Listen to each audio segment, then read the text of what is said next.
school, ako'y nasa eskwelahan. Uniforme ay cool, baka may maeksanaan. Syempre, merong bagong chicks na yun nag-enroll. Kaso yung iba mukhang pag-shake, rattle and roll. Oh, pero iisa ang agaw pansin. Isang babaeng kumakain mag-isa sa kantin. Tapos lalo pa akong natuwa at lalong sumaya nung nalaman ko ang crush ko, classmate ko pala.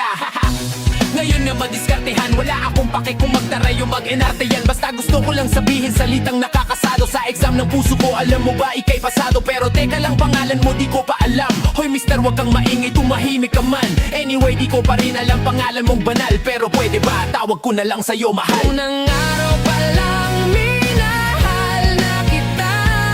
Bakit ba ganito ang aking nadama? Di man kita lubusan pang kilala.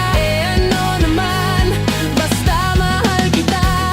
Second subject, anong kami sa my love? Hindi ako nakikinig, titig ako kay my love. Oh, love na nga kita, L-O-V-E. Di ko dama ang pagod ko kahit na mag-PE. Pag topic ay physics, ito'y hindi easy. Kaya ikay busy, pero ako'y sisi. Ngiti pa rin sa'yo sa oras mo kahit ikaw ay maginis. Kasi ikaw bumubusog sa puso ko kapag recess. Kung eswelahan ang puso ko, ikaw ang principal. At sinusunod naman ito kanyang minamah. Naigo pa ang first honor kapag nakita kita. Ikaw solution sa problem sa matematika ng buhay ko. Kasi ikaw plus ako equals forever. Multiply by tiwala at love equals forever. Wala nang pwedeng mag-debate sa ating dalawa. Kasi sa aklat ng sibika tayo'y nakatalaga. Unang araw pa lang minahal na kita. Bakit ba ganito ang aking nadama? Di man kita lubusan pang kilala. Ano naman, basta mahal kita.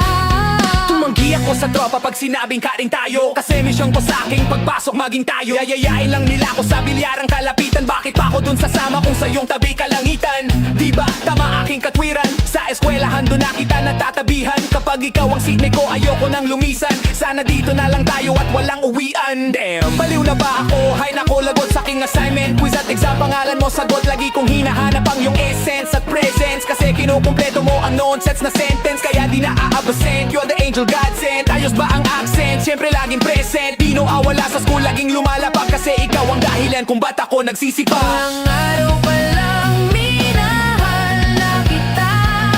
Bakit ba ganito ang aking nadama? Di man kita lubusan pang kilala. Ano naman, basta mahal kita. Ika'y iba sa lahat, masasabing ibang klase. At salamat sapagkat ika'y aking naging kaklase. At ikaw ngayon ang subject dito sa aking rap. Kung hindi ka nakilala, malamang ako'y na-drop. Kasi tamad akong binatang sawa sa eskwelahan. Ngunit ikaw ay estudyante doon kaya may kwenta yan. Gumawa ako ng project, tulang ipapabasa. Di ito para kay maam, sa'yo ko to papasa. Sana pumasa ako sa'yo, sana mag-review ka rin na umaasa ko sa'yo. At ang mahalin kita, hindi ko yung pinag-aralan. Dahil nadama ko yun ng pusa at agad-agaran. Classmate kong mahal, sana maisip mo na matamis mong oo ang tuturing kong diploma. At bago ka mawalay sa'kin sa bakasyon, school yun nakasama ka sa puso ko babakasyon. Araw pa lang